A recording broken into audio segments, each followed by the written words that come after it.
Motor Speedway. They're lean, they're mean, they're 5 to 7 horses, a man and machine. They're 4 wide before they start to slip and slide. The Coast to Coast Racing League 350A Modifieds, Pro Late Models, and the 360 Sprint Cars.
We are live on the Coast to Coast Racing Network as Terry Landis, man, it pulls out and gives us a little wheelie there and sends it up off. But, man, we are live here on the Coast to Coast Racing Network for a little Old Timers Tuesday brought to you by Mauer Farm Management. Once again, I'm Zach Chapman here, a.k.a. Shaggy, bringing you tonight's action. And well, I was a little late here getting on. My apologies, just getting it started right at 7. And, well, they're going to go right into heat race number 1. So, real quick before we do that, let's just touch up on the points. Terry Landis has a 20-point lead coming in over Greg Boydell, who's got a 38-point lead over Steve Bixler. So, right now, 2-horse race for the points championship as it looks now. But let's bring up that starting grid here for heat race number 1. Starting on the pole, the 25 of Gary Siegelcow, and to his outside in the 014, GJ Boydell. Greg Parmalee to the inside of row number 2, and to his outside, the Brewerton Beast, Jeff Barker. Bob DeGood to the inside of row number 6, and to his outside, the Bassman, Roger Craig. Rounding out the field in the 302 machine, we've got John Rayner.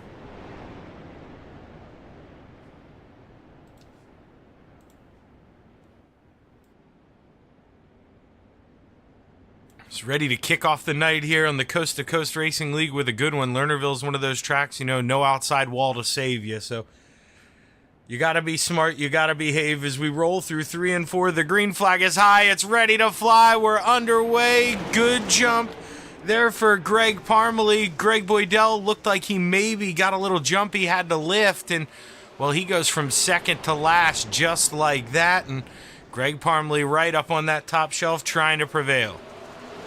They race off into turn 1. Jeff Barker there in that green and black machine. He looks to the high side. Bob the Good thought about sending it in there.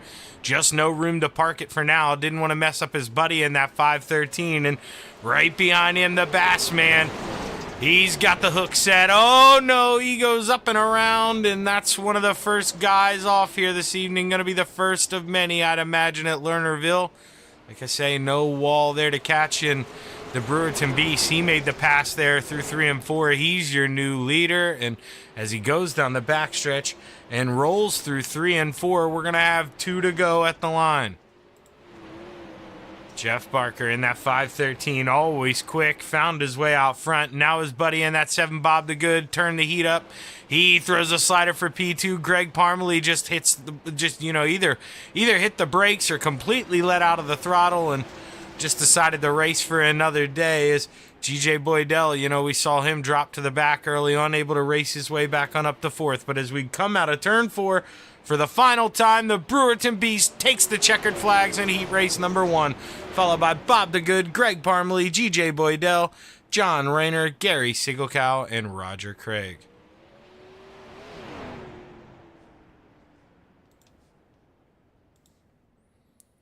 Get ready for heat race number 2 here at the Lernerville Speedway, and this should have our points leader in the 161 in it, so we'll see what kind of draw Terry Landis gets. We saw Greg Boydell, he got lucky with his, started on the outside of the front row and wasn't able to take advantage of that, probably to his liking, still finished 4th, but if you go back, he'd probably want to do that all over again, as we do have the starting grid in for heat race number 2. And starting on the pole, we've got the 531 of Armando Melgoza. Into his outside in the 888, Steve Maurer. Gary Offutt to the inside of row number 2. Into his outside, the Mayor, Steve Bixler. The Desert Demon, Old Smoky Terry Landis to the inside of row number 3. Into his outside, Old Wild Willie, Bill Calder.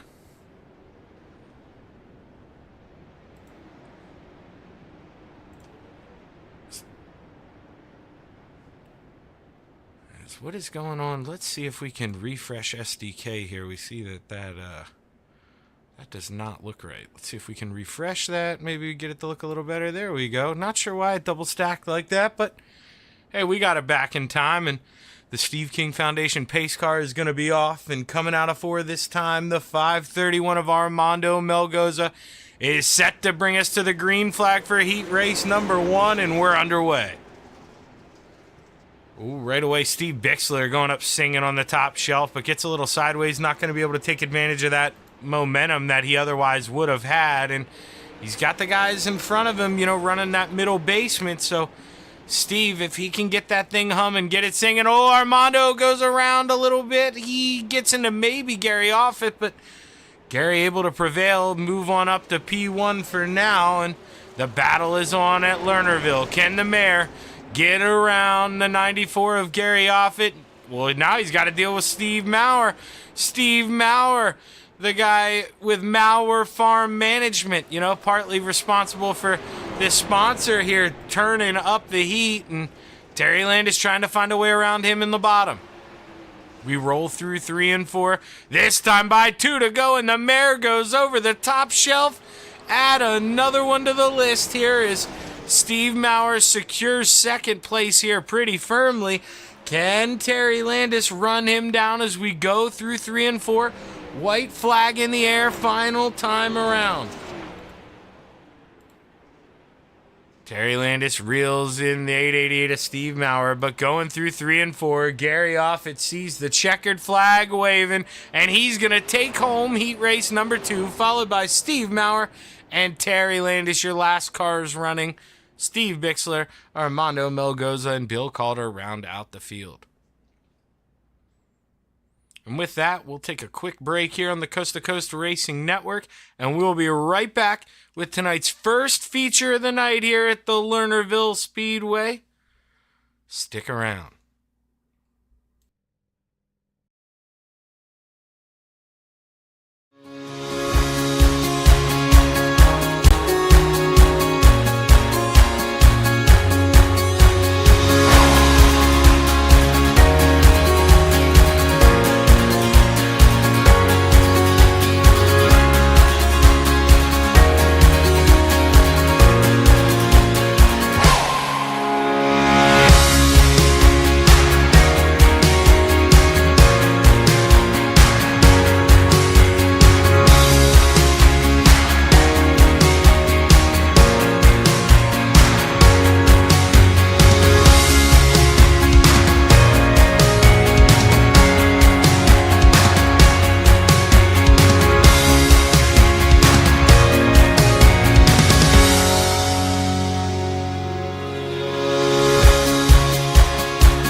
Well, as we get back here on the Coast to Coast Racing Network, we're going to hit you, well, with some somber news here. Shaggy just got word of, I always talk about how these guys at Coast to Coast, and I really do mean this. Obviously, yeah, I get paid now, but, man, these guys gave me my break. Got me started here, and these guys really are, man. They're my family, and I love, doing the charity things, just everything, with these guys. It's tight knit group of guys, and well, sad to hear of Bob Curtis lost his second son recently, TJ, and thoughts and prayers are with Bob and his family at this time. Bob, obviously, man, you take as long as you need. Your family needs you, but your second family's here. If you need to talk to anyone, or just ever want to race or do anything like that, Bob, we're here for you, and we all love you, man. So thoughts and prayers are with Bob Curtis and his family at this time, and just hope that we're never gonna go away, but just hope that you and your family can find some peace here as we get ready for the 25 lap feature here at the Lernerville Speedway. Let's go ahead, let's try to turn on the race mode now, and let's take a look at this starting grid here for tonight's feature. Starting on the pole, the 513 of Jeff Barker, the Brewerton Beast, and to his outside in the 94, Gary Offit. Bob DeGood to the inside of row number 2, and to his outside in the 888, Steve Maurer. Greg Parmalee to the inside of row number 3, and to his outside, Old Smoky, the Desert Demon, Terry Landis. Inside of row number 4 in the 014, the man racing Terry Landis for that points, G.J. Boydell, and to his outside in the 75, the Mayor, Stephen Bixler. The 302 of John Rayner to the inside of row 5, and to his outside, Wild Willie, Bill Calder. Gary Siegelcow to the inside of row 6, and to his outside in that 531 machine, Armando Melgoza. Rounding out the field, we've got the 747 of Roger Craig, and, well, I did mention that early news there, and, in honor of TJ, We are going to run the missing man formation, so out of respect here, going to be quiet whenever we do pace around here. As you see, we're going to leave that open spot here tonight for Bob and his family.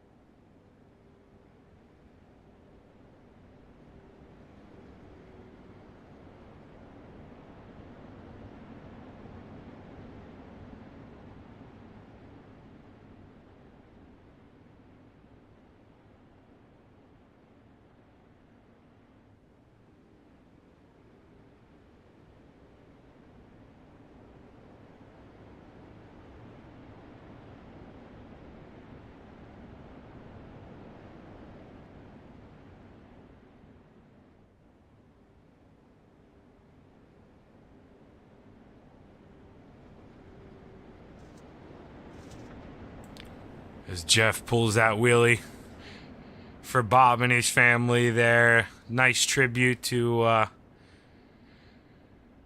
Mr. T.J. Curtis. It's a shame that he's left us, but, well, his memory will always live on between Bob and his family as we get ready to take the green here at the Lernerville Speedway. Jeff Barker is set to bring us to the green flag in the 513, and we are underway at the Lernerville Speedway. Jeffrey Barker hooks up right away on the bottom, and he can move right up to the top shelf, but they're 3 wide behind the Desert Demon on the high side. He's normally more comfortable downstairs, but Terry Landis, man, he'll go wherever he has to go as they race off into 1. He dives back down underneath the 94. Trouble for Steve Maurer in the 888. He gets a little sideways. Car around in the back. Wild Willie gets into the inside wall coming out of 2. No caution yet. The 325 keeps on rolling, but he's in the grass for now. Jeff Barker in the field, drive on by on the outside, no caution yet. The 513 trying to drive away here. He's got his buddy in the 7 behind him, and here comes old Smokey. You see him there in the champion tribute videos. The joint smoking husband here and proud dad, Terry Landis, one of my favorites, downstairs where he feels comfortable. Look at him cutting the grass. Greg Parmalee in the 4 trying to get back up to where he started. Greg Boydell got around him, though, and, well, GJ, he knows. He sees that man Terry Landis way out front, and he knows if he wants to run him down, have any chance in the points, he's got to go now. Can he get around the 94? Throws it into 3. Not enough room to slide up for now. Terry Landis gets sideways. He comes up the track. Greg Boydell goes around after contact, and we're under caution for the first time this evening, and more cars involved. Wild Willie involved as well. We got multiple wrecks out here at the Lernerville Speedway. Let's go see if we can break down what happened. So we know Greg Boydell gets involved in this, but this is not of his doing. Let's see what happens with Terry. So Terry just gets a little loose down there, just too much in the grass. Kicks a little sideways on him. He tries to catch it. The right rear just comes up and kicks Greg's left rear tire. Greg's minding his own business, and all of a sudden he goes around. Bill Calder spins around then in front of Gary Offit. As the caution comes out, Terry then has to go around to avoid, and man, oh man, that could have been a nasty.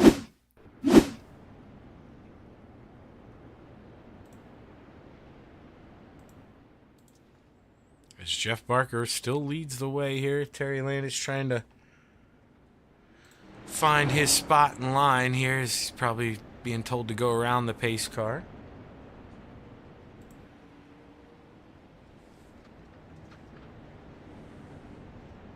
You see, you know, still a lot of grip up on this cushion, so if you can go up there and send it, there's plenty of speed left up here to find. And it looks like the lights are off on the Steve King Foundation pace car, and We will be set to kick it off this time by the 513 leads the way here. Gonna have 17 to go. Can Bob the Good find a way around, or can the 513 hold on? As the green flag is high, it's ready to fly. Let's go play in the clay at Lernerville Speedway. Bob the Good here hooking up early, and right now this should readjust, but it's got Terry Landis way out front. Not sure if, maybe that was a going around the pace car thing, but Jeff Barker not currently being scored as your leader here, so caution is out though. The 888 Steve Maurer goes around. Let's see if we can figure out what happened. Looks like maybe the Bass Man of Roger Craig in the 747 involved as well. Let's see that white and red car and then the black, white, and red car. Let's see. Roger drives in. And maybe, just thought he was going to have that opening, but Steve was there. They make contact, and the 888 goes around. Greg Boydell with a good job of avoiding the wreck there. It's fine. Let's ride on board with Greg Boydell. That comes up quick. And he's in the middle of racing here, the 014, and he has a little contact there coming out of 4. This is the wreck happening. Whoa! And Greg just able to sneak through.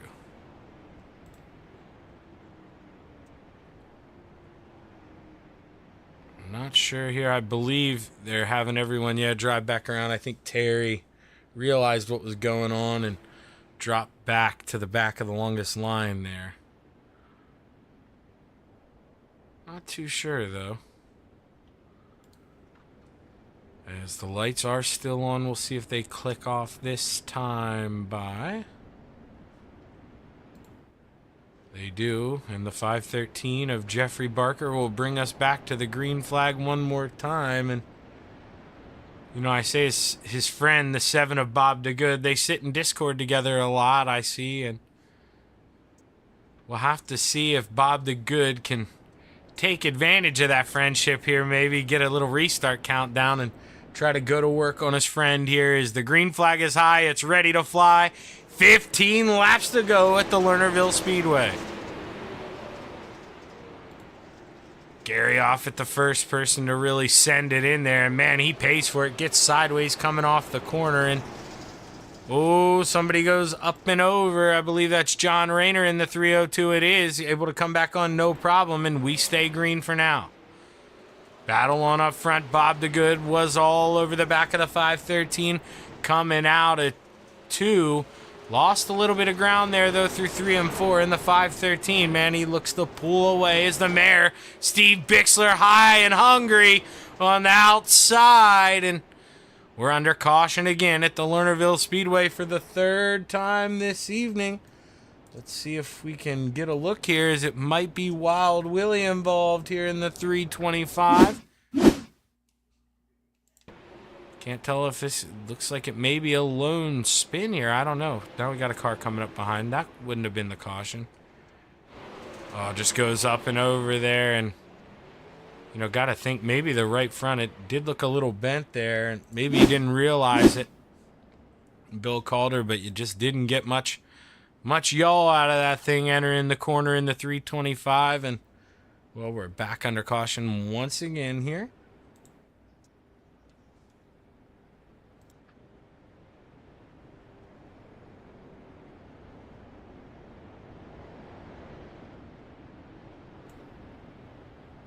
As once again, huge shout out to Maurer Farm Management for picking up the sponsorship here for Old Timers Tuesday. We're coming in hot at Daytona right after this, so make sure you stick around. Don't go anywhere. We got a doubleheader for you every Tuesday night on the Coast to Coast Racing League. And I believe the lights are off on the Steve King Foundation pace car, and we're going to go back green.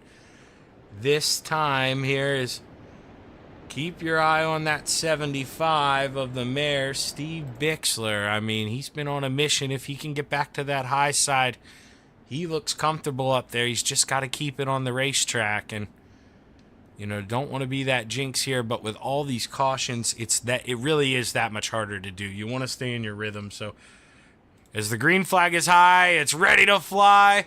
Back underway, 12 more trips around the sun. Can the 513 hold off the rest of the field? Is, man, oh man, Gary Offit in that 94. He looks on that top, or he looks down low, excuse me, as Greg Parmalee rips the lip trying to follow that 75. Steve Bixler, he's gotten back up there. Can he run down the front two? As we watch through 3 and 4, not many guys testing the extreme top here. Is, you know, it's risky, but the 75, I'll tell you what, that grandson of his, he's probably in his ear yelling, he's saying, rip the lip, Gramps, rip the lip. And man, oh man, has the salesman rubbed off on the 75 or what? He looks at home upstairs. Look at that. I mean, you couldn't put a sheet of paper up there. The mare as high as he can go through 3 and 4. Can he make a run here? He's starting to slowly trim into that lead. Let's take a look at the last 5 laps here. You see Steve Bixler faster 2 out of the last 5. But man, oh man, did he make up some ground here on the top shelf. We are getting rid of this laps. We don't need that. We don't need it. The battle is on. The mare currently has the lead entering 1. No! He steps on it. He goes over.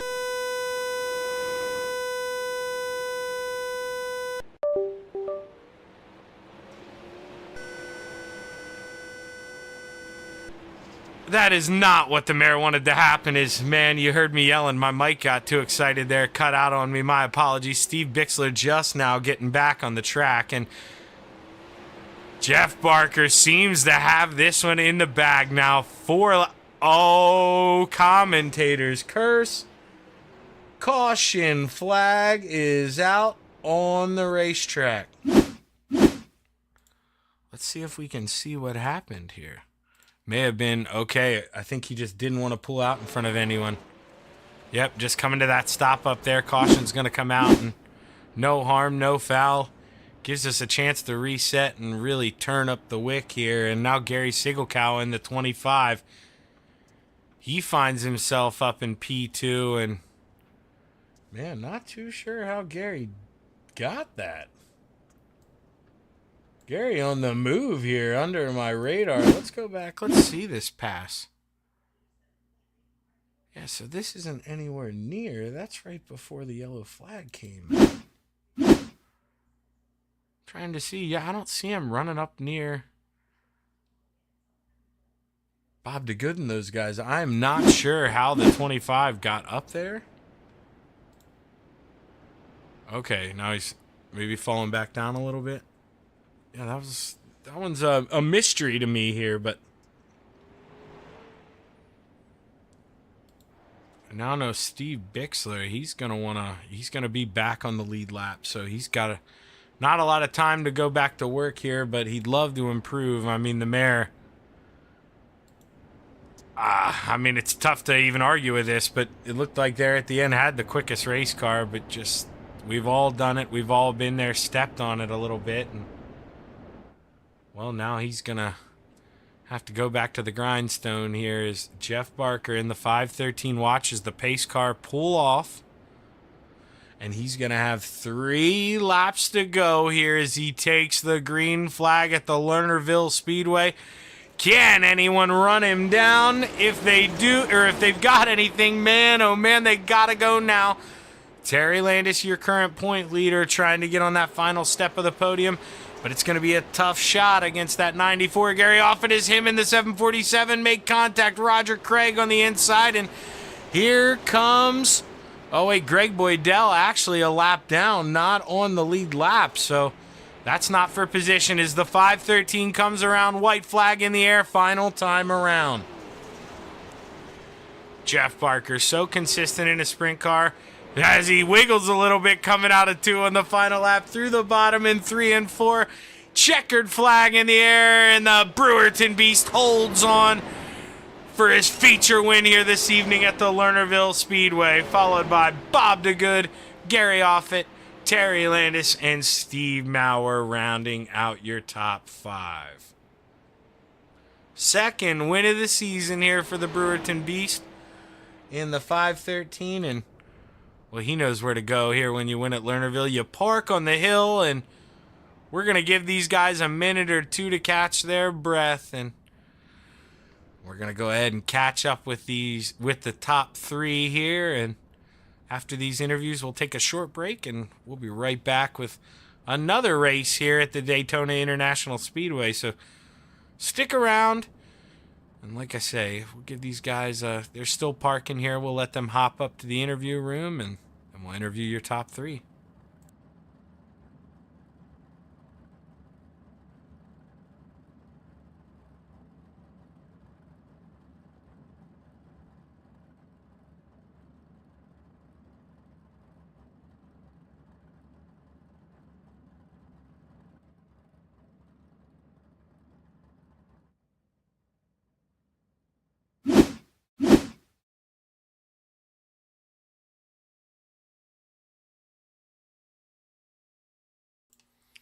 Oh, hey, looks like we got Gary Offit up here. Hey, Gary, Shaggy up here in the booth, man. You got a copy?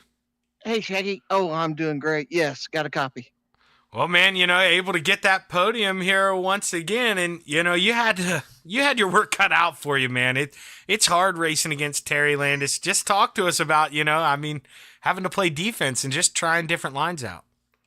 Oh, yeah, it was crazy. I felt pretty good in the heat race. I liked the high side, but I seen Landis coming, and then it's like, uh-oh. He's fast. Top, bottom, middle, it doesn't matter. And I was kind of trying to get to Bob to his tail tank. Bob's from Kansas City too, and I was wanting a little bit of him. But I had nothing for Bob, and it was all good night.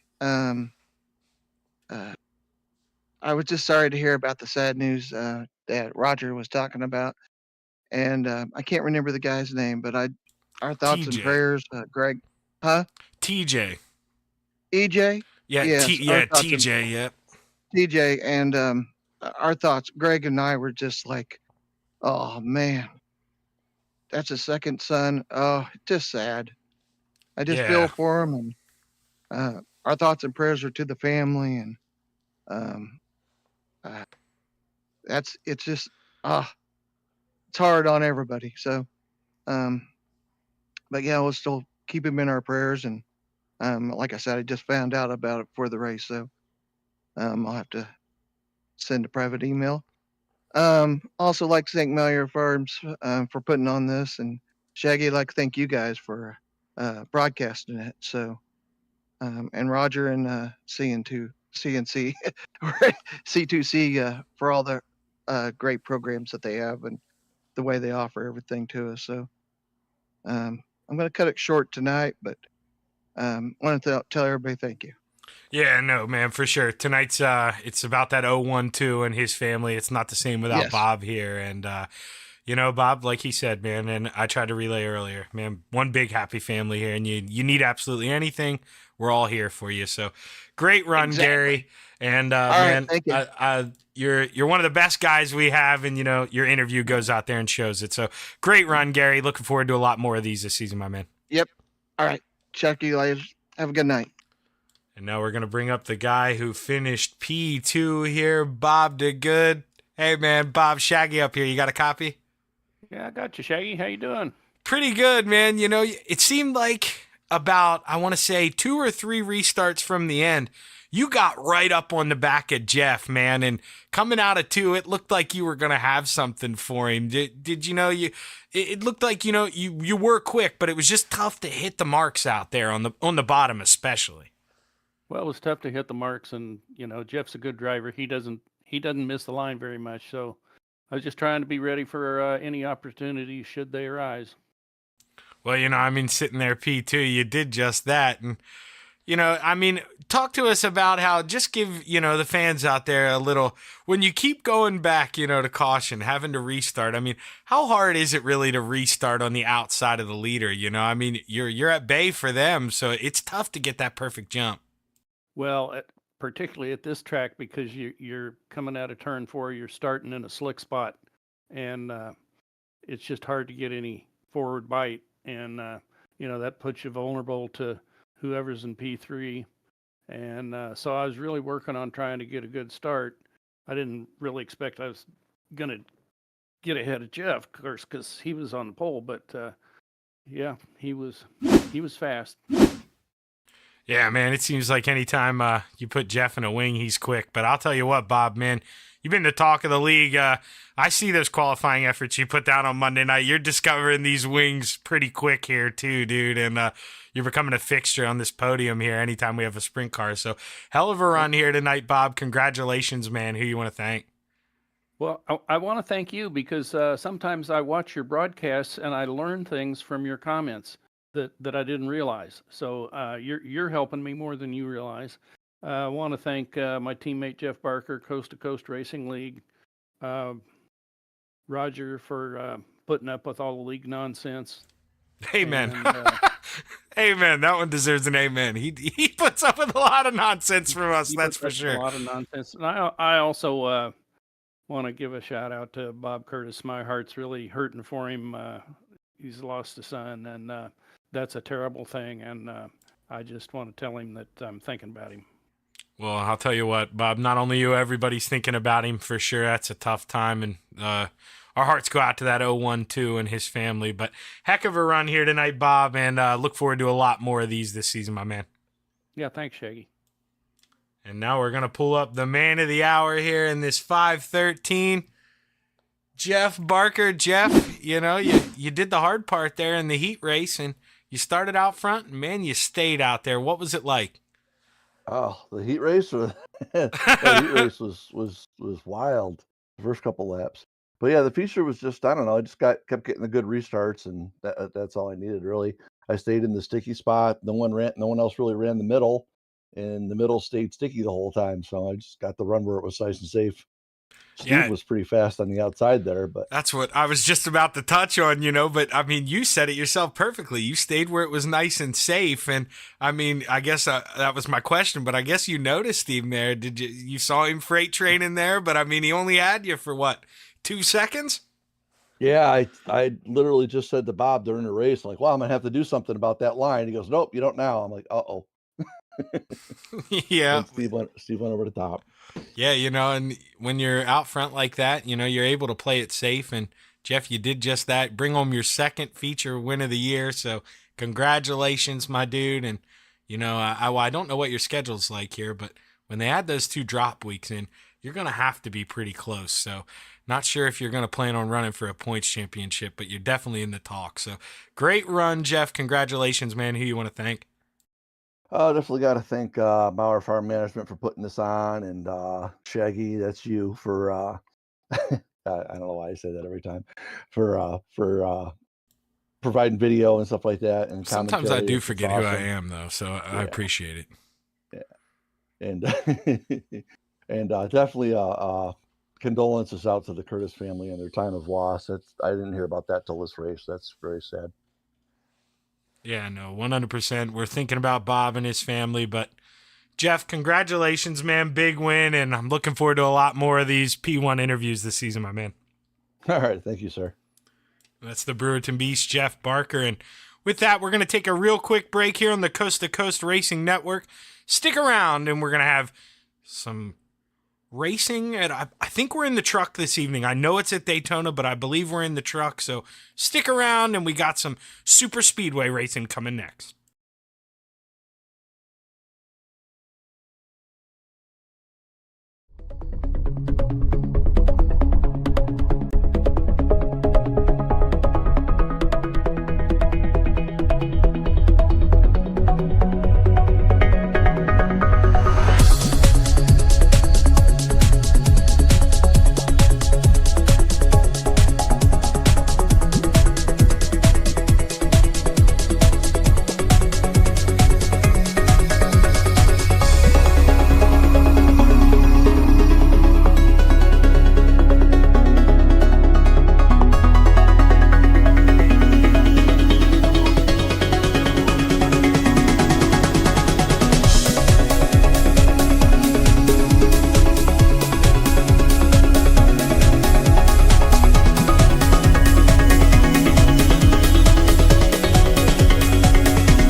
it's time for another edition of RSN Trackside, powered by Bob Johnson Auto Group on Rock Sports Network. Gets on the champion, trying to be a bit of a hiatus, so let's get right when we talked about it.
Outpouring of love was amazing. These dollars had come together to support us, and we realized no, we didn't want to use them for us. We wanted to use them to help others. The foundation has done so much for so many people. It helps any family that has somebody, whether it be a crew member or one of the drivers, that get hurt. We can help them to get through the situation. I was injured in a non-wing sprint car accident that broke my neck and left me with a spinal cord injury. I was in the hospital 8 months, and that got really, really expensive, so having that extra help to help push me and my family forward was a big deal. I was involved in a pretty gnarly sprint car crash. Found out my brain was swelling and bleeding. Pelvic bone was broken. I had 2 cracked vertebrae on my back, and I was in the ICU a little over a week. The Steve King Foundation reached out to my parents. We received a donation from them. Immediately they started me on what's called neurofeedback, and insurance did not cover the neurofeedback appointments. So we received another donation from the Steve King Foundation. It really helped a lot, and I just want to say thank you. Thank you from the bottom of my heart to the Steve King Foundation for everything that they have done for me. This last Sunday, I got to turn laps in my modified here. That was my first laps back in a race car since the accident, and I truly believe that if it wasn't for the Steve King Foundation, I wouldn't be able to do that or be where I'm at today. Yes, Steve's death is the reason the foundation exists, but it's Steve's life, and it's the lives of racers everywhere, is the reason we're able to do the work we do.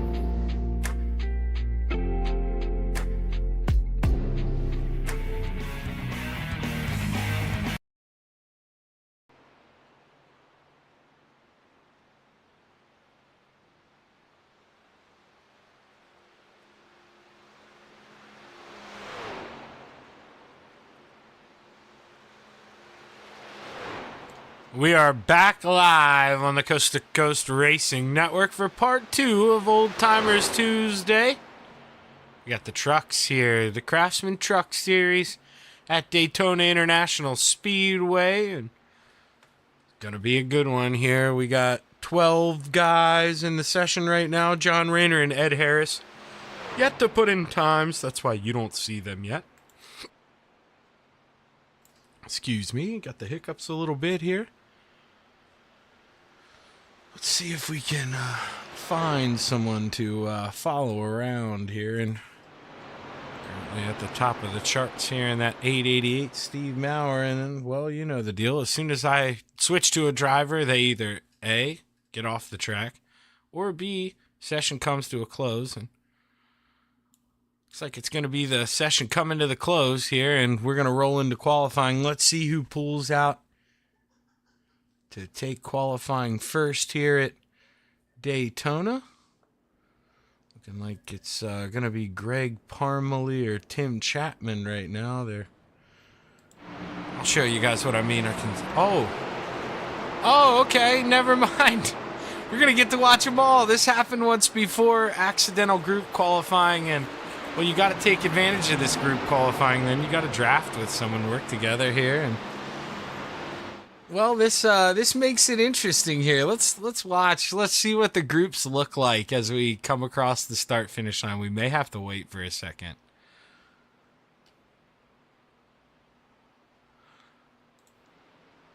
Let's see here. Should have cars floating by here anytime,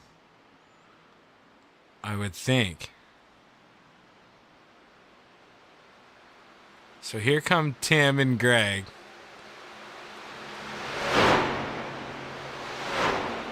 Got some 2-car packs. So Steve Bixler and Terry Landis, I believe, were working together. It's Bill Calder. Going around here, we got a 2-car tandem.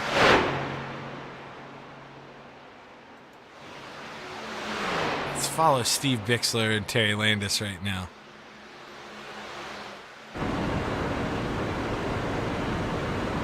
So we probably actually want to do this. Watch the pusher, not the pushy. See, you just want to be as smooth as you can, and I mean, that's going to happen. You're going to have a couple wheel jerks, but I mean, every single time that you do that, you really are. You're losing fractions of a second, and I mean, you can't stress that enough. Every one of those flicks is losing something. You want fluidity. You want to be as smooth as you can, and like I say, I can sit up here and I can say that. Yeah, you got to be smoother. You got to be smoother. It is hard to do when you're in that race car. That's why not everyone's a professional race car driver. But it's just, if there are small things that you can do to just fine tune and get as much speed out as you can. And now as Tim Chapman and Greg Parmalee go around, I believe Roger Craig involved there. He's in that Steve King Foundation pace truck. This is going to scratch their qualifying efforts, and Steve Bixler, purple through Sector 1. Let's see that he's pushing the Desert Demon. They should be pretty close on times here.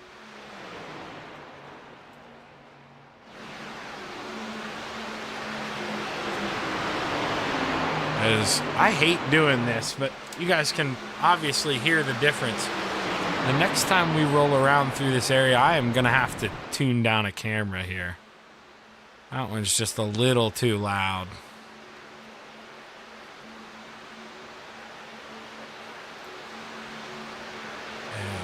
We want it to be loud, but that is a little much coming through there.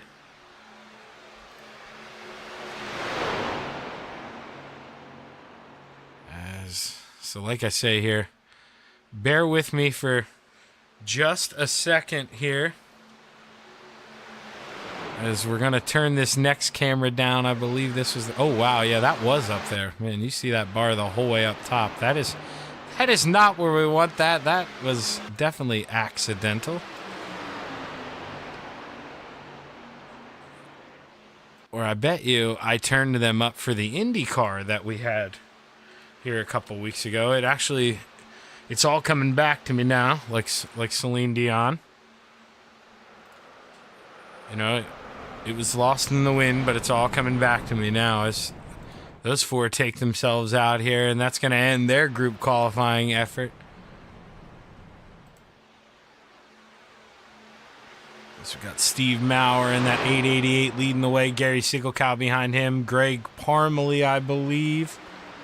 No, that's Gary Offit. That's a 94. I thought that was an 04. That's a 9. Shaggy can read. It's fine.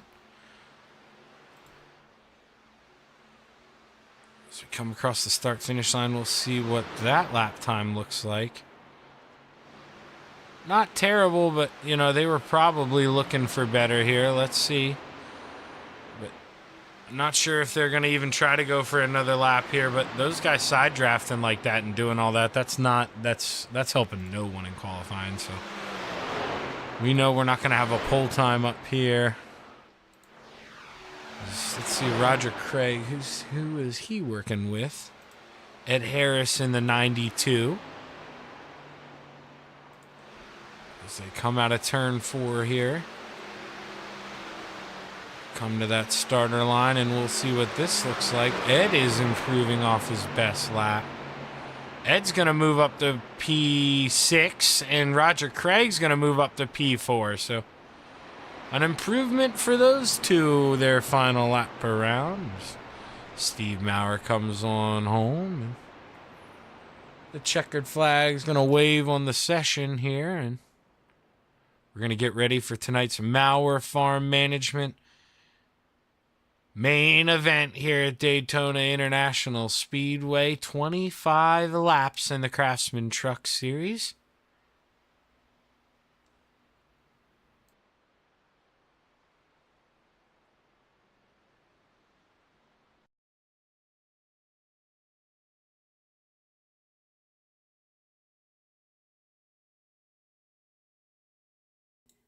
As we get ready for tonight's feature event, there is our starting grid. Starting on the pole in the 75, we have the mayor, Steve Bixler. Into his outside, Old Smoky, Terry Landis. Inside of row number 2, the 302 of John Rayner. Into his outside in the 747, Roger Craig. Gary Offit to the inside of row number 3. Into his outside, Ed Harris. Greg Parmalee on the inside of row number 4. Into his outside, Armando Melgoza. The 888 is Steve Maurer to the inside of row number 5. Into his outside, Gary Sigelkow. Tim Chapman to the inside of row number 6. Into his outside, Wild Willie, Bill Calder. Rounding out the field, your current points leader in the 014, G.J. Boydell, and G.J. Boydell coming in with a big-time lead. 50 points, so guys really needing him to make a mistake here, but Greg Boydell, he's one of those guys, doesn't make too many of those. Very smooth, consistent, and probably wanted to start in the back here by design in that 014. Slowly work his way up to the front and try to be there when it matters.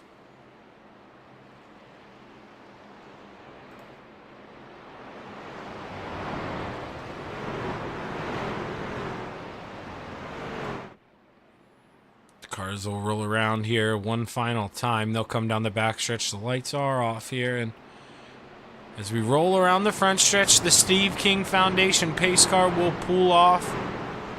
And we will be set to go here at the Daytona International Speedway. The mayor, Steve Bixler, going to lead us off. Let's take a look here. We've got Greg Boydell, John Rayner, Terry Landis, and Mike Cramner is the only, or Ed Harris as well, is the only drivers to win a race this season. So, bunch of drivers out here looking for their first win of the season, and Daytona International Speedway, a great place to get that done. Is you will always have a chance here. You know, anything can happen on the last lap. You always hear people talk about the big one. You just got to put yourself in contention and try to survive the beast. And not, like I say, easier said than done. Not easy, but can be done, and that's what these drivers will be looking to do here. Is the Steve King Foundation pace car rolls into pit road. We are set to take the green flag here at Daytona International Speedway. The green flag is high. It's ready to fly. 25 laps at one of the diamonds in motorsport here at Daytona International Speedway. I mean, this place is phenomenal. I've seen racing here as a kid, and man, it puts on a good show here, and we're going to get the same as right away John Rayner all over the back of the 75, trying to push him up so that, you know, he can secure that line there in second. But Roger Craig and Terry Landis, they're not going to go away on the high side. They're fighting back early.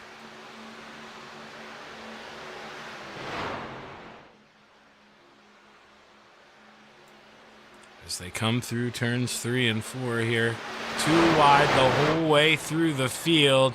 Man, these guys are close. The battle is really heating up.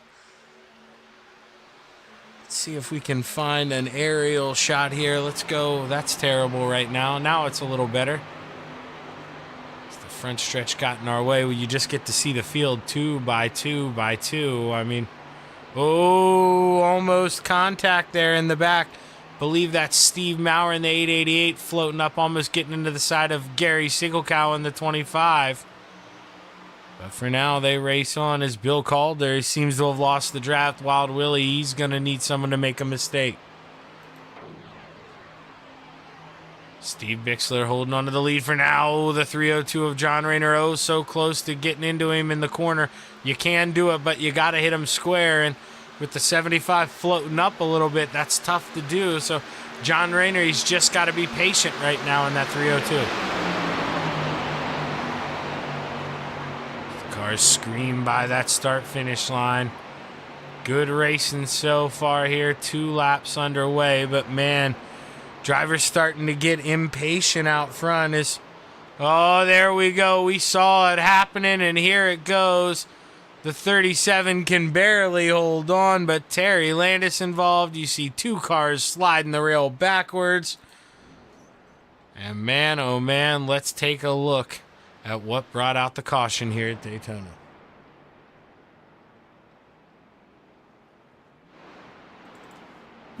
Actually, iRacing, it doesn't want to help us here, so we'll see. You can see Steve Bixler now. I talked about these shots in the corner, so let's rewind. I think this is what we're going to see. Now, we're going to pause it. We're going to go above here. Let's find a nice little aerial camera. And then we're going to watch. Now it's going to zoom in for us here. It'll zoom in. Now he tries to go up, and he tries to get square, but you see just... No, you know, that actually is a pretty good bump. Because he didn't make contact there right away. He cracked that throttle. There is maybe an unaligned one. There it goes. No, okay, we're watching the wrong guy. I thought Bixler came up. We're watching the wrong guy. Shaggy, what are you looking at, man? That's Terry Landis who gets turned off the nose of Roger Craig. So let's see what happened there. So Roger, I mean, you know, just trying to get that top line rolling. You got to be nose to tail. You got to be pushing the guy in front of you around and just trying to get that top line in. Gets into the left rear of Terry Landis, and Terry comes down, hooks Steve. John barely slips through, and let's just see the mayhem break out from there. Lots of cars involved here, but unlimited quick repairs, so not going to be a terrible issue here. Well, iRacing doesn't want to go live, so you're going to have to bear with me for just 1 second here. And we are going to have to bring down the overlay. My apologies, but we are back, I believe, on the live end of things. And gonna say zeroth. I didn't even know that was a word. That's pretty cool though. The 0th caution of the night here, and I believe most drivers, they went down and pit just in case fuel becomes an issue. It did become an issue in last week's race. Drivers were running out of gas on the last lap, so probably trying to make sure that doesn't happen again here, because caution laps don't count here this evening. So if we get a lot of cautions, you know, that could do a number on the fuel, and you got to make sure you're ready for a long green flag run. And you know, let's go ahead, let's bring up somebody here. Who is somebody we don't bring up a lot? Let's bring up the 888 of Steve Maurer, even though we are not on him right now. We will switch to him. Hey, Steve, Shaggy up here in the booth, man. You got a copy?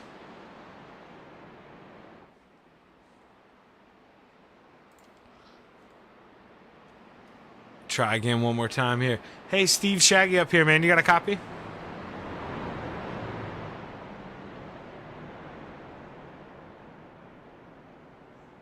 Fly, is that guy talking to you? Hey, no, I'm talking to you, Steve. Can you hear me? Yeah. Hey, man, you're up here in the booth with me. How's it going, brother? Well, I'm just kind of riding around trying to stay out of trouble. Well, you know, third place, well, that's a good place to be. I mean, do you just kind of want to stick around, be that second car in line here and, you know, wait to strike on the last lap? Or do you want to get out front and try to set the pace? What's the plan? Oh, no. We're just going to stick in the lane and let them rack till we get to about 22.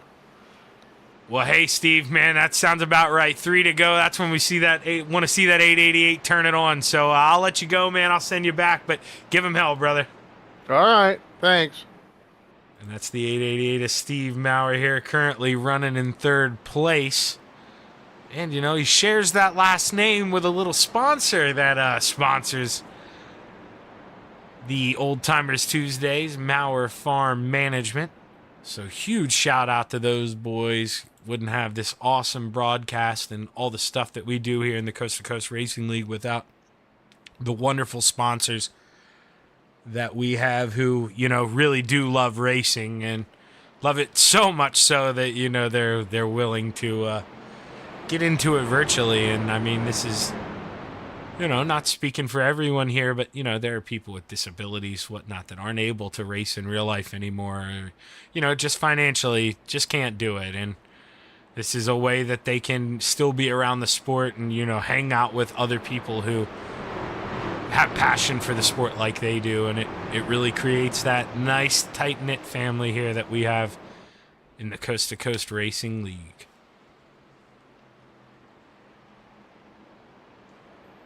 But I do believe the lights were off. Yeah, yes, they are. They are off on the pace car, so we are going to go back racing. This time by as the 302 of John Rayner will bring us to the green flag. Steve Maurer in that 888 would love to slot in line, as he knows there's a long way to go, and he just wants to relax until lap 22. And, well, that isn't 22 to go. That means 3 to go as the green flag is high. It's ready to fly. We're back underway at Daytona International Speedway. Good start for the 302. Gary Offit able to get right down in line, and Steve Maurer, he's got a slot in now too. Greg Boydell finds himself up to fourth after starting in last. So he's taking advantage of, you know, good pitch strategy there. And he finds himself up in the field as guys battling here in the back. Steve Bixler is that last guy we see on track, not losing the draft yet. He's got to make sure he doesn't. You know, you don't want to get too far behind. You don't want to lose that bubble, but as we ride on board with the mare, he's plenty in that bubble, and he's going to wind right up on that 37 of Tim Chapman. In fact, he's going to look to the top shelf. As he gets out of the throttle, we look to the front. Gary Offit able to get to the outside, and that's in thanks to his teammate in the 4, Greg Parmalee. You see those identical looking schemes. They're teammates over there at SRC. And wait, Sim Racing Concepts might actually just be a sponsor, so we'll have to figure out what team they actually are here. Maybe we'll see one later, but either way, they not only do they look fast, they go fast too, as they're able to shut the door and get down to the bottom. Now, you know, personal preference here. It really is personal preference. But I'm telling you, it just is what it is. You go watch a Pro Series race. You go watch anything. The best guys, you know, this is a great sim they've given us. But at the end of the day, that's exactly what it is. It is a sim, and, you know, it isn't real life.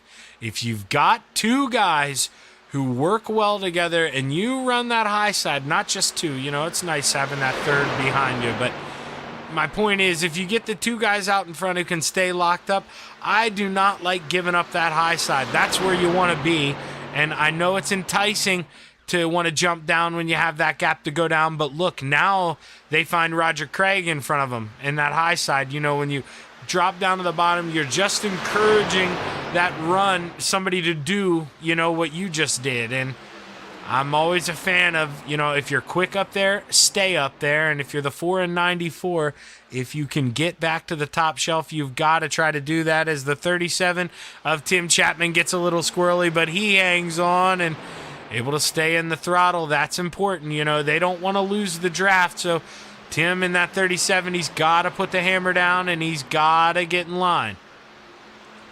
Let's hop on board with him. Let's see what it looks like. And, he's to the point where right now you want to get up behind the 325. You don't want to stay down low. That's what you got to do, even if it's a little longer. Now you see he is behind him.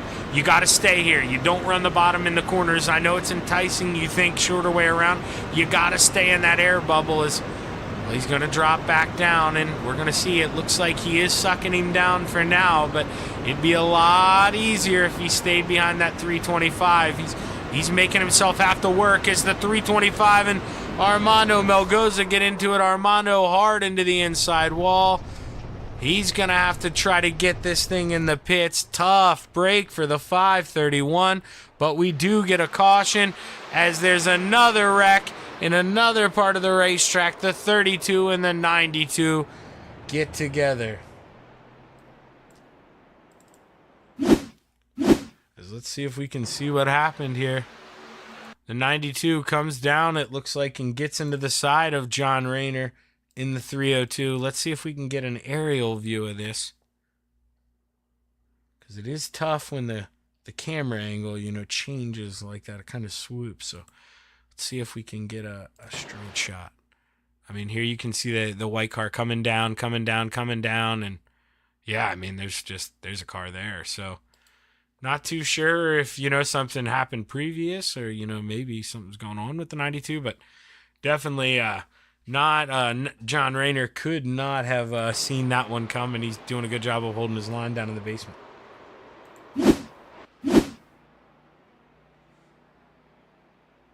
Second caution here of the night. And been pretty good racing so far at the Daytona International Speedway. We got pretty much most of the guys go down and pit here, I believe.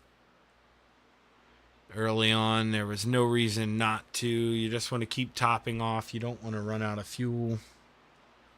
So a lot of guys just playing it safe here, going in, topping off. And I would imagine the rest of the way, everyone who's made the pit stop there is good to go on fuel.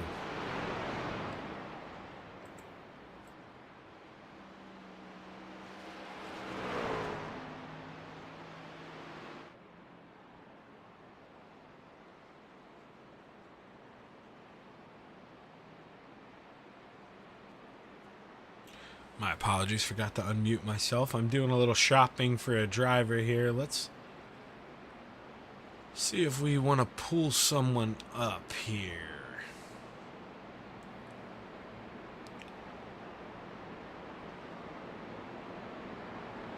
Let's see. Let's bring up Bill Calder here in the 325.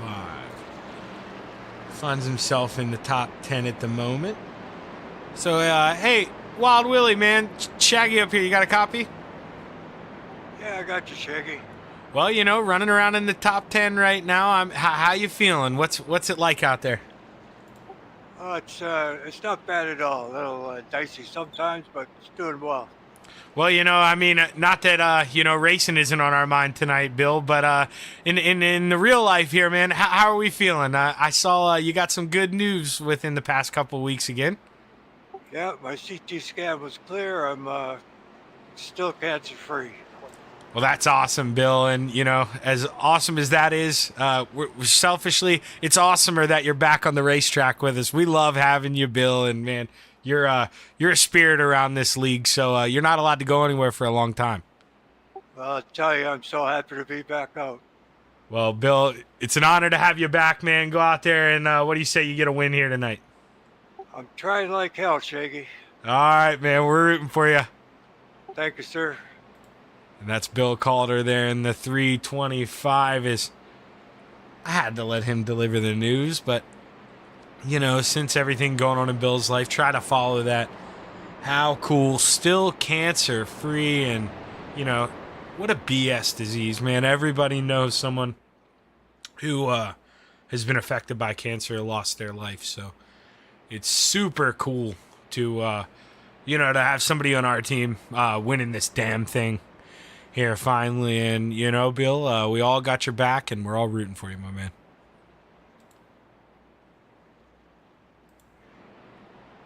I'm going to come around here. I believe the pace lights, or the lights should go off on the pace car this time by, if the Shaggy math is correct here. May go around. I don't think so, though. Yeah, the lights should click off here. We'll have to see, though. We'll have to get a better camera angle than the one this guy working here's giving us. There loops around, and we do see the lights are off. They go double file, and gonna get ready to go back racing this time by.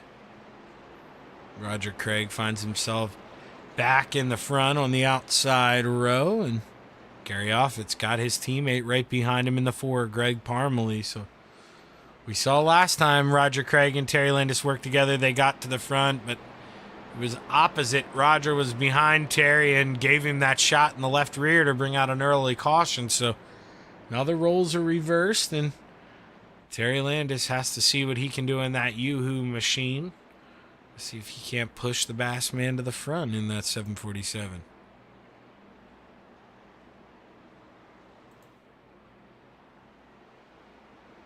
So we come down the backstretch for the final time. When we take the green flag, should have 17 laps to go here. So plenty of time to go out there and make a move. No rush here. Just about being patient. You got to be patient. Such a long way, and this track, especially with the quick repairs, you having quick repairs, you do not want to make an enemy here. It's too easy for him to get you back. Just go out here, be smooth, and just play for that last lap. And that's what we're seeing, a lot of the drivers do here and talk about. Steve Maurer, it's not important. You don't care where you're at right now. You just want to be up towards the front at the end. And your top drivers know that, and some other drivers, sometimes you just get a little too excited.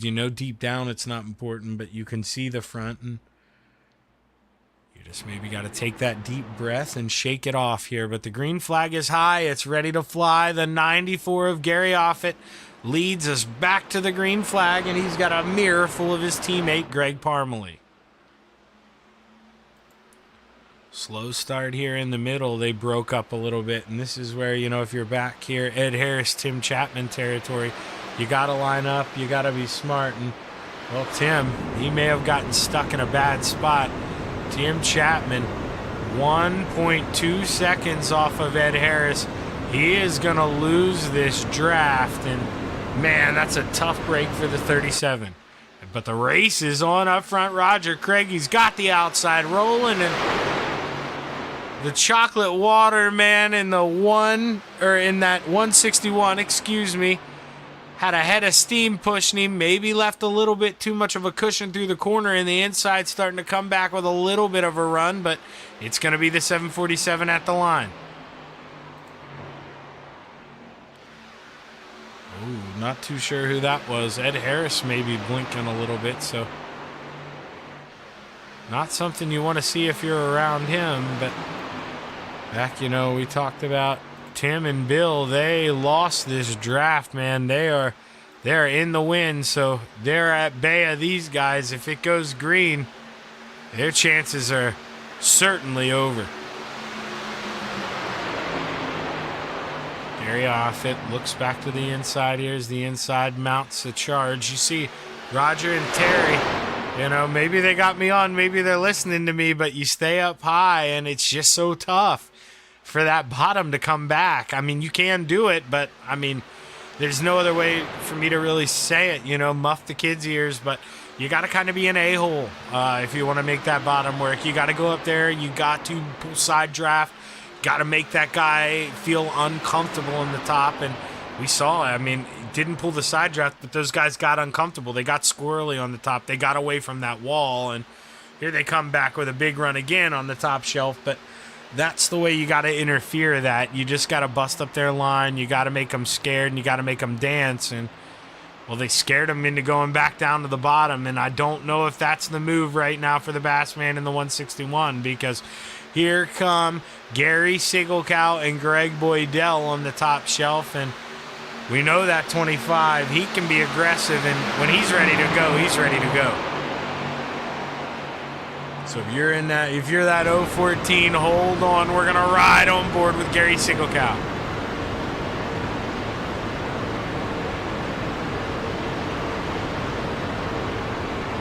This is fun. We're having fun. Just trying to remind the guys, let's stay calm. Let's just make sure we're having a good time. And Gary Sigelkow, not sure if he's lifting a little bit there, but can't get within the bubble and can't give the 014 a shove going down the backstretch, and that's going to hurt that top line. You do got to bump if you want to make it work. You can't just air draft. You got to get in there. You got to shove a little bit. Oh, Gary Sigelkow goes down and gets into the outside of the 94, but they race on. Man, that looked like it could have been a big one here at Daytona. But they live to race another day here. 13 laps to go here at the Daytona International Speedway.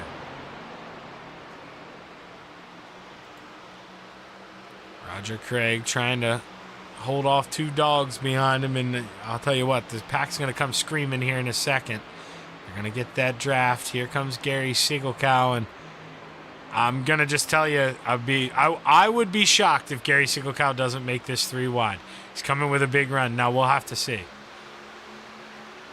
I am saying that with optimism. I hope he doesn't go 3 wide. I could have swore it was coming. He had a big boy run, but oh, he thought about it. He thought about it. You see him look to the outside. I knew it. He thought about it, but just decides, hey, man, let's stay in line. And right now, 12 to go, dude. That's a long way to go. We stay green flag. That's 10 minutes. You put the stove on high. Now, this isn't how I'm doing it, but you put the stove on high, you can cook a thin cheeseburger in 10 minutes easy, dude. So it's like, you can do a lot in 10 minutes. I could go do some laundry, start some laundry. It's not going to get done, but a lot of things you can do for 10 minutes. So you just got to be patient, and you got to realize, I ain't going to win this lap, but wrecking and hunking my stuff here and having to go to the back, that could ruin my chances to win. So drivers just pacing themselves here, and with 11 laps to go, Roger Craig and Greg Boydell side by side for the lead. But right now, Roger Craig, he did lead the last lap, but here comes that high side. Can the 25 of Gary Sigelkow get to the back of the 014 and give him a little help? Just watch him fly down the back stretch here. Man, you got the camera shaking. A lot of speed. Man, they're fanning out almost 3 wide. Somebody's in that outside retaining wall. That's the 92 of Ed Harris. He's got to keep it up in the wall for now. Doesn't want to turn back down in front of anyone. But, man, that Chevrolet, that 92, he doesn't want to lose the draft. He has got to get in line quick. And looks like the 92, he's going to do just that. And doesn't look like he's going to lose the draft. Greg Boydell still side by side for the lead here. He's got the slight edge going into 2, but he's basically doing this by himself right now. So that's side drafting off Roger. Not getting really any shots from behind, and it's kind of making that outside line stall for now. As Gary Sigelkow not able to get up there and give him a shove, probably cracks that throttle. You see the gap increase, and that's not what the 014 needs. He's probably a little frustrated. It comes down to the point where you want to be smart. So Gary probably tried to be less aggressive, doesn't want to bump draft, but when you're that second guy in line, man, you got to do it. Or else, you might as well just drop back to the back, be that third guy in line, or let somebody else around, because if you're going to run that, it's just going to kind of stall it out. But now if you're game planning for the long run, it's going to work for you. That's also a different strategy. May frustrate the guys behind you, may frustrate Greg, but at the end of the day, if he's, racing for the guy in that helmet, it's good strategy for the 25. So that's, you got to play both sides of the coin. May be frustrating to everyone else, but at the end of the day, it's what's best for him. And what's best for that 94 Gary Offit, he thinks is making it 3 wide, but he gets into the wall. Will Ed Harris let him slot in line? He does crack that throttle, and he's going to let him get back in line.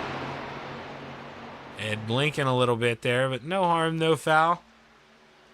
Gary able to get back in line in that 94 machine. Won't lose the draft, and still got those guys in front of him. Big picture racing here. 8 laps to go. As Roger Craig still holds that inside groove for now. Greg Boydell still the outside. Still not getting too much help on that outside. Let's see if the 25 is going to go in there. He's getting a lot closer there. Gives him a shove. Now you see that outside line working a little bit. There you go, Gary. As you know, the 94, maybe he ain't giving him a choice either. You know, he may have shoved him up there a little bit. Said, hey, you know, I tried to make it 3 wide. I'm ready for you to go here, brother. Side by side across the line, advantage high side. Greg Boydell leads that time by, and 7 more laps to go here at the Daytona International Speedway. If you're out there watching, let us hear who you're rooting for. Sorry, I just now saw the chat box, Gary. Not too sure what's going on with Butters and his family, but Jason, definitely, man, we're thinking about you too. So, like I say, not too sure what's going on with Butters and the Buttersfield family, but Jason, or the Butterfield family, but Jason, we're thinking about you. 6 laps to go here this time by Roger Craig. Did lead that lap, but G.J. Boydell comes storming by on the high side. Gary Sigelkow goes down and gets into the 161. The wick is turning up here, and this is where we're going to see guys start to lose patience here and, you know, maybe make some desperation moves, because if you're at the back of that pack, you don't want to be there right now.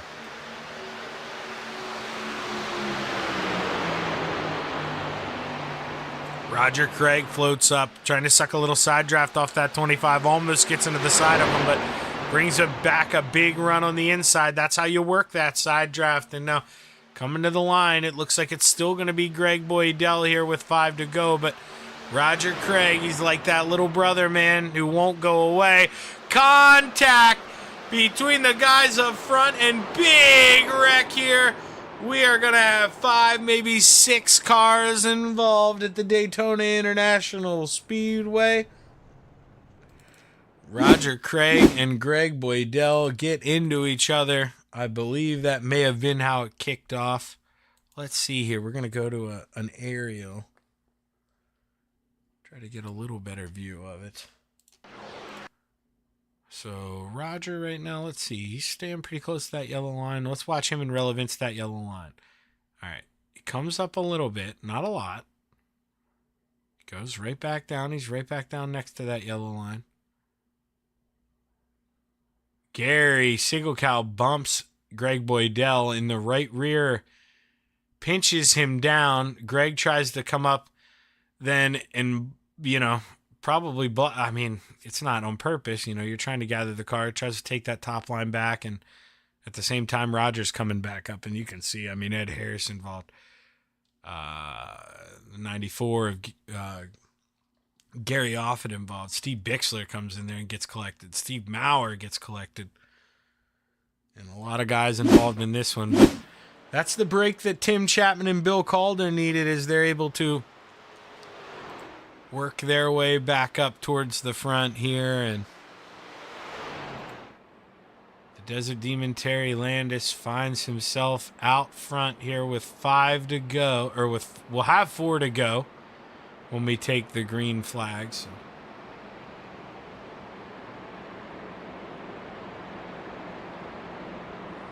Definitely, there are going to be cars that need to go down and pit. That's for sure. Greg Boydell, I mean, this thing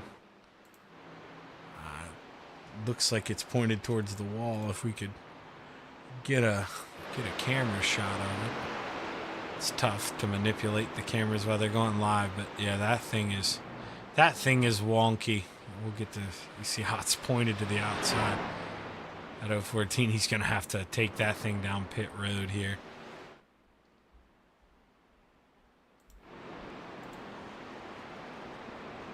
Terry Landis feels like he can go the rest of the way on gas and not worried about it. Gary Siegelkow going to go in and top off. Tim Chapman, you know, probably didn't feel like it was worth the risk of going to the back of the field here again. Even if he is close on gas, you don't want to lose the draft. That had to be frustrating to putt around, but at the end of the day, it may have been a blessing for that 37. Got himself a clean race car and sniffing that top 5 here when we get back going. Should refire 6th. Terry Landis up front right now, you know, maybe not where you want to be, and I have to see here. Let me see something. Now, this isn't something I do often, but, you know, I just feel like, oh, wait, no, never mind. Gary was involved in that accident. I won't do that to him. I thought Gary was still up there towards the front. I mistook Ed Harris for Gary Offit. I was going to drop down into Greg Parmley and Gary Offit's Discord, but I don't. You know, I mean, I trust these guys, but I never like putting the guy who was involved in a wreck and asking him questions. You don't need to poke at that guy. You don't poke the bear. So we'll just let that go for now. And well, we'll bring up somebody who was, you know, I mean, we might as well call this guy Old Reliable. Every time I bring him up, he always says something good, and I almost maybe got him saying something good there. But hey, Terry, man, you know who it is. How you doing, brother? Good, Shaggy. What's up? Well, you know, this is a place where, you know, admittedly, man, maybe you don't want to be here, but when you take the green flag, I mean, what's the game plan for these last 4 laps? Oh, just stay on the bottom. I ain't gonna block nothing. I'm gonna stay on the bottom. Me and Ed gonna go to the front, and I just said that to JR. Him and Greg are gonna have to stay on the top. Well, you know, that's the smart move, you know, just plant down there and force those guys to go around. But, Terry, if these lights go off, we'll send you back here, man. Good luck. Thanks, Zach. Maybe I'll send you back here, Terry. Hang on. There we go. Good luck, brother. I almost sent him back to the wrong home, so I had to double-check, make sure I sent him back to the correct home. I did, and everything's okay in the Landis household. Greg, I'll have to see if Greg can get the jump to fall in line with Terry, or if maybe he wants to stay up top and do his own thing. It's always easy to, well, what do they say? Everybody's got a plan until they're punched in the face. And, you know, that's kind of what happens here. If some guy takes your line, if, you know, you get a little uncomfortable, you get a bump and you're not ready for it, and anything can happen here. So you can come in with a game plan, but once some guy sucker punches you in the face, I mean, that game plan's out the window and you just got to roll with the punches.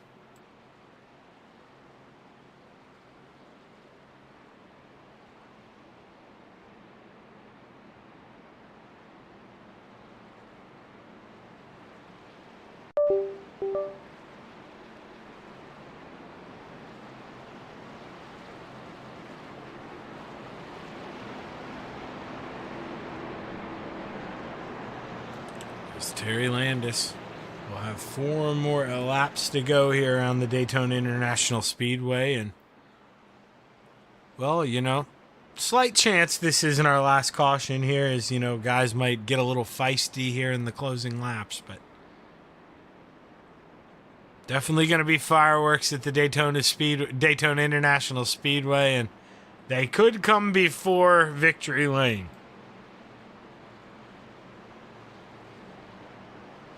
As the Steve King Foundation pace car is off. We're going to have a single file restart here this time. And oh, yeah, within 10 to go, duh, always. And the green flag is high. It's ready to fly. Back underway at the Daytona International Speedway. As Bill called, they're off the pace early, letting guys go around high. And it doesn't look like it affected anyone too bad. They should be able to slot right back in line. But I told you, man, you know, everybody's got a plan here. And now, look, Terry hung out to dry all by himself downstairs. And Tim Chapman, he's looking to get a run on John Rayner. They made a little bit of contact. He's wiggly, but, man, they're able to save it. He's got to get back in line. And, you know, that's where you just got to put your head down, shake it off, you know, and smooth that thing out and go back and get him if you're that 37. You didn't lose the draft yet. Plenty of time. Gary Siegelkow makes it 3 wide in front of him. He's got to stall back in line as Greg Boydell made that thing pretty wide. Ed Harris in the 92. Here he comes trying to mount a charge on the high side. Greg Parmalee out front, able to tuck down in front of the Desert Demon. Does Terry stay with him the whole way, or, you know, does he maybe make a selfish move here? I mean, it's not a selfish move. Everybody wants to win here. We're all lined up. Look, I mean, this is the storm's brewing here at Daytona. There we go. I told you the storm was brewing. And, oh, boy, the 37 involved, the 014 involved. Terry Landis, the original guy, I believe, who goes around. And, oh, Bill Calder, Wild Willie barely scrapes on through. And we are back under caution once again at Daytona. And I believe, like I say, I think it's going to start here with the 161 of Terry Landis. We'll have to see here.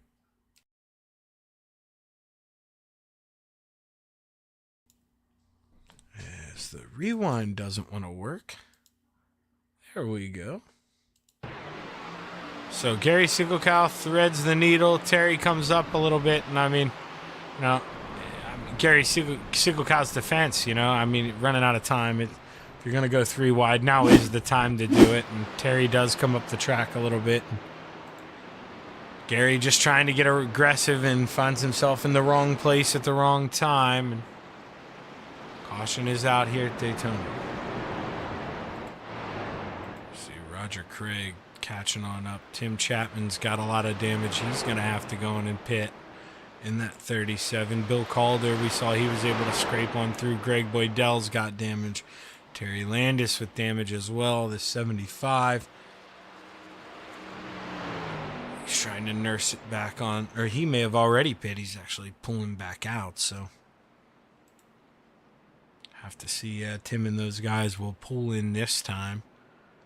And now, you know, if you've been out front for a while, I doubt they are, but this is where, you know, you might get a little scared. You might be a little nervous about fuel. Might be starting to think about it a little bit.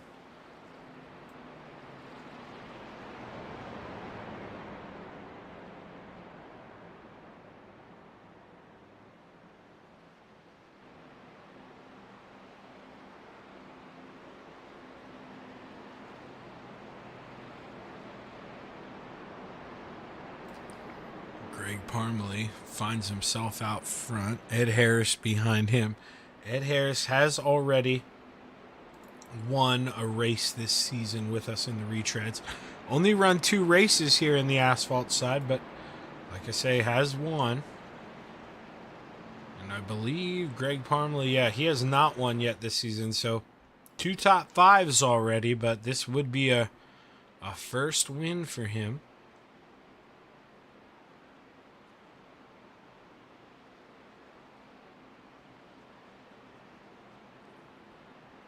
See Gary Siegelkow, he's been able to get his way back up. Oh, wait, no, that's right. He was involved in that wreck, so he must not have pit. Let's see if we can see any damage on this thing. You would think he got some damage getting pinched in between those cars, but looks fairly clean. I mean, like, I don't see anything wrong with it. Maybe a little crease there on the left front, where you can see the hood line. It may be bent down a little bit, but man, for getting pinched and, you know, being the meat in the sandwich there, I expected a little more damage to that 25, and looks pretty clean. I'm trying to stay in here, going to see if we could get the other side of this thing as we roll around. Yeah, I mean, that thing's straight, so Gary, no reason for him to pull it down if, you know, not really any damage on that thing.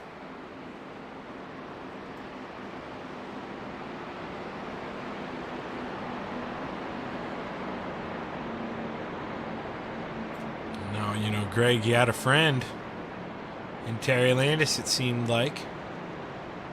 After, I'm not sure if maybe, I misunderstood Terry, but maybe the plan was, him go around and Terry push, or Terry just didn't have his helper there, but, he kind of got hung out by those two, and now we'll have to see if Ed Harris and Greg Parmley work together, or if, it's every man for himself. And if Gary Offit, he's sitting in 5th right now, if he could get on up there, to have 2 teammates tied up. So that's not what the rest of the field wants. They want to get to the front before that teammate can get up there.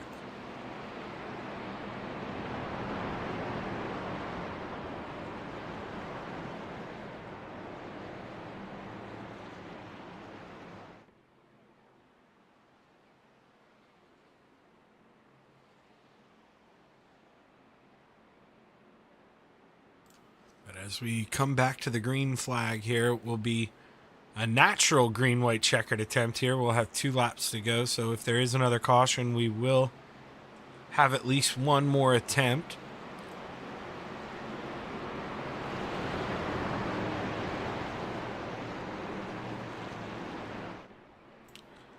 As Greg Parmley in the 4 brings us down through turns 3 and 4 for the final time, and the Steve King Foundation pace car will pull off as we come to the pit road entrance, and Greg Parmley will lead us back 2 laps around the Daytona International Speedway. And well, if you want to win, man, you gotta throw what you got now. You're out of time, and Greg Parmley sees the green flag. He brings us back to racing, and he gets a good jump. And at Daytona, you know what that means. Maybe too good of jump. Here comes the 92. He will have a head of steam, and if he wants to duck to that outside, he is 100% going to be able to. Let's see what he decides to do. Didn't take full advantage of that draft like he should have. He could have got a much better run, I would think, here. John Rayner, he's going to choose to help out the 92 up high. Greg Parmley feeling helpless. But here comes his teammate. But his teammate's in the wrong lane here. Not going to be any service to him now. Ed Harris drops down in front of the 4. You got to think the 4 isn't going to be loyal to him. But, I could be wrong. Oh, and there we go. No loyalty. As they come to the white flag, this is going to be the final lap. Everyone is wrecking here. I mean, when I say everyone is wrecking, everyone is wrecking. We've got 2 guys. Roger Craig is wrecking. He is in 3rd. Greg Boydell maybe didn't wreck. He may have survived this. It is a 2-man show coming down the backstretch here at Daytona. Who you got? You got to think right now advantage is Steve Maurer. He looks to the inside. Greg Parmley leaves the door open. Now he's going to look to tuck back in line probably here. Maybe pull back up some draft. Does Steve Maurer go up and close the door here as they come to the start-finish line? Side by side, Greg Parmley wins at Daytona. His first win of the season. Steve Maurer comes home 2nd, and Greg Boydell brings home 3rd. Let's watch the battle for 4th here. As Wild Willie here, he comes around. Oh no, okay, excuse me, that race was already over. They already got back to the line. My apologies there. All those guys made it back to the line, but Bill Calder able to bring it home top 5. He's going to feel good about that one. Roger Craig barely edges him out at the line. And well, let's go back and let's see if we can figure out what happened there on that white flag lap.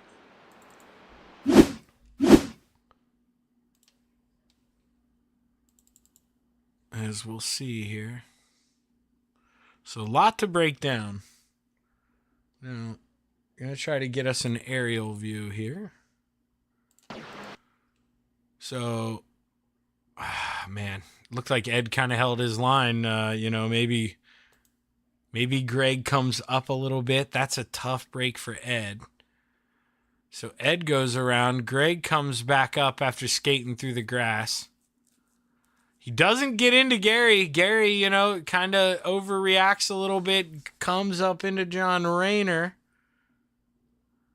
And now the mayhem ensues. Let's see what happens back here. So, did Ed come back up? Because I was wondering how, he was running around all by himself. Oh, nowhere. But man, that was 7 cars involved here. We got to go watch. I mean, he brings it home third. We would be ridiculous not to watch this. Let's see if we can go on board for a cockpit view here. Greg Boydell. Whoa! So he didn't get through unscathed. He does a 360. The wall helps him straighten it out, and he keeps on rolling. Oh my gosh, that was not as, simple as I was making it out to be. I said, oh, Greg, he just gets right on through there. And look at this. I mean, so let's see. And, this isn't necessarily, on anyone. I mean, it's Terry just coming back up. And that's how Roger gets involved. Whoa! Hey, Shaggy.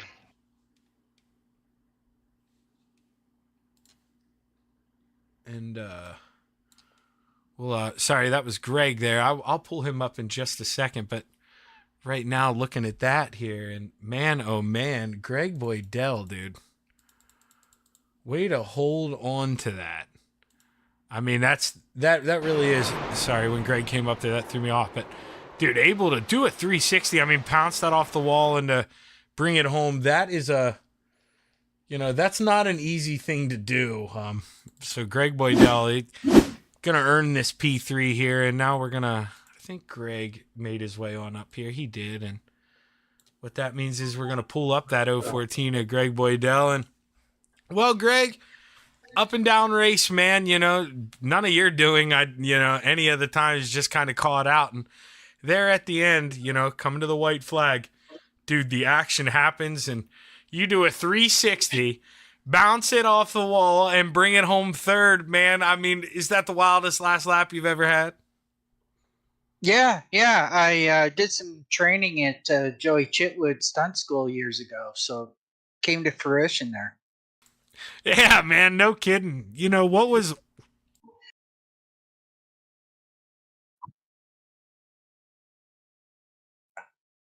Well, let's hope Zach's okay there. They couldn't hear that over the broadcast. I was talking to you on Discord. Sorry. Yeah, I was choking on my own spit a little bit there, but Shaggy is fine. But Greg, coming to that white flag lap, I mean, dude, you're sitting, 7th, 8th. Is there really any thought, at all that you're going to bring home a podium, or, you're just kind of along for the ride hoping for the best? I just picked the fastest line and went with it and hoped that they hung on. And yeah, the old saying, right? Poop happens. Yeah, yes, it does, man. And, you're able to bring home another top 5 here. That's 6 for 6 this season. So a heck of a job, Greg. Mr. Consistency in that 014 and probably going to extend the points lead that much further. So great run tonight, Greg. Congratulations. Who you want to thank? I want to thank you and all the volunteers at C2C. And unfortunately, one of our racers lost a son this week, and want to send out our condolences to him and his family. It's really sad to hear. So, yeah, hats off to them especially. Yeah, thoughts with Bob Curtis and his family all week. Well, I mean, always, that's for sure, but especially now in his time of need. But great run, Greg. Good run, man. And like I say, dude, you're just, you keep showing up every week. It's going to be tough for you to lose this points here, man. You're dominating. So great run, and good luck here the rest of the way, brother. Yep. Thanks for having me.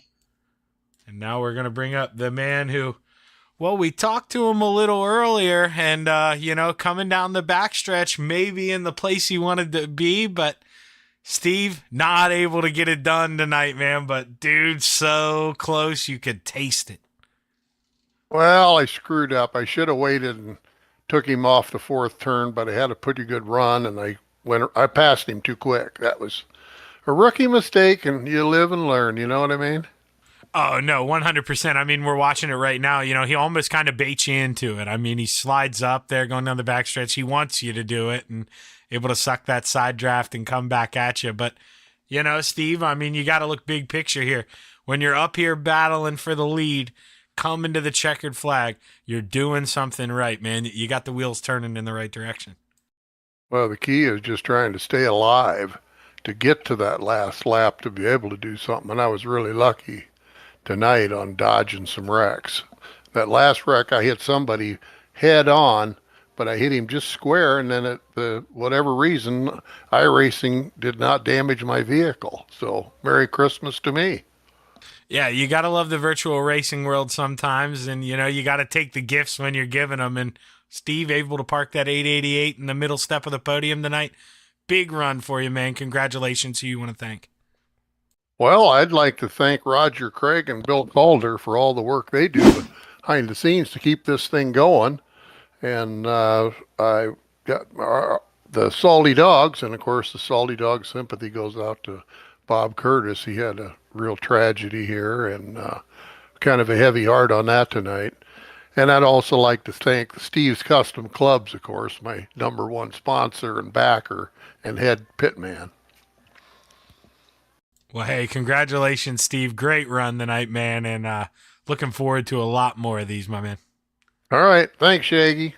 Good evening. That's Steve Maurer, your P2 finisher. And now we're going to bring up the man of the hour here, Greg Parmalee in the 4. Well, you know, you're able to get out front, and all the mayhem happens behind you there on that last lap. Did you get a good view of it through the mirror? Yeah, I think I might have caused part of that. We were doing a lot of dicing there, and I think I clipped, who was it, the 92 car, and spun him and caused the big pile up. But yeah, I felt really bad for that. But you know, I was trying to stay clean. It was a tight group, and going through the tri-oval, it's definitely challenging. And I mean, yeah, dude, you're doing what you got to do. The last lap, you know, the elbows come out. You're just trying to go up, suck some side draft. Yeah. And I mean, yeah, 100%, dude. You can beat yourself up if you want, but I went in the aerial view. You know, you come up a little bit, but he's coming down too. You know, that's just two guys fighting for the same room and coming to the white flag at Daytona, dude. That's what you expect. You expect the big one, and you know, you're able to come out on top. So at the end of the day, it's a tough break for everyone else, man, Yeah, but that's it fair. worked for you. Yeah, I'm usually the one in the pits after all that, but yeah, it was great to finally get up there and get one. So it's been a long time. Yeah, and, you know, just to shake that off a little bit here, you know, the real move of the race for me, I mean, obviously, stuff's going to happen. We talked about it. Stuff breaks out on the last lap. That's going to happen. But you're right. smart enough going down the backstretch here. And now, you know, how much were you thinking in your head, I got to let him go early so I can get a run back at him? Because, yeah, I know there was some gamesmanship involved in that. Yeah, I knew they were going to get us on the outside, so I mean, I had nowhere to go. I just let it play out and tried to tuck in and stay out of trouble, and it worked out. So, because you know those last 2-3 laps they're challenging. So we had a lot of good cars up there battling. It was fun. Yeah, man. And, you know, you're able to bring it home and outdueled Steve there at the end. That was a good run. Way to let him by and then, you know, suck back on. That was an impressive move. That's using your head. So way to bring home the checkered flag, Greg. First win of the season. And I got a feeling we got some more coming for that 94. Or for that 4 machine, excuse me. Great run. Who you want to thank? Yeah, I want to thank you guys for doing the broadcast, and I also want to. Is it the Curtis family? Man, I couldn't imagine leaving Bob Curtis. Yeah. Our thoughts and prayers to the Bob Curtis family. I couldn't imagine losing 2 sons in 6 years. That's just got to be horrible. But like I said, that's a tough one. But yeah, and like I said, thank you. And it was at Meyer Farms for sponsoring this, and all the old parts at Ray's, and my old sidekick Gary. It was a lot of fun. We had like I said, I always look forward to Tuesday night. Well, man, you put on a good show, and you mentioned Gary. You guys were up there at the front. If not for that little accident that he was involved in, man, it would have been tough to break you two up. You guys were quick up there, but Yeah. great run, able to steal the win here. And Greg, I look forward to a lot more of these this season, my man. Great talking to you. You have a good one. Thanks. And that's your winner, Greg Parmalee in the 4. He gets it done here. And, like I say, stuff's going to happen on the last lap. He clearly, a little to blame for that. But, he acknowledges it. That's nothing. That's just two guys racing hard coming to the white flag. That's what you expect at Daytona. Happens every year here. Watch a race in real life. It's what breaks out. You lose your friends on the last lap, and you got to go for that win. And it's exactly what the 4 Greg Parmalee did, and gets his first win of the season here in the Coast to Coast Racing League Asphalt Retread. So good run for the 4. That's going to do it this evening here on the Coast to Coast Racing League. Big shout out to all our sponsors: Mauer Farm Management, Flatline Racing Bodies, AMR. Let's see. Oh man, I'm missing one here. We've got Atlantic Management Resources. We've got, oh my gosh, man, that is gonna bug me. The other Thursday night sponsor. I'm terrible for this, so my apologies for that. But you guys know who you are, and I get it right on Thursday nights. But we really appreciate everyone stepping up this season, helping sponsoring the Coast to Coast Racing League. Couldn't put these broadcasts on without you, so. On behalf of everyone at Coast to Coast Racing League, Roger Craig, all the admins, Patrick Spangler, Jeff Barker, and especially Bill Calder, glad to have old Willie back here with us racing. And I'm Zach Chapman with Shaggy TV, signing off. Have a good evening.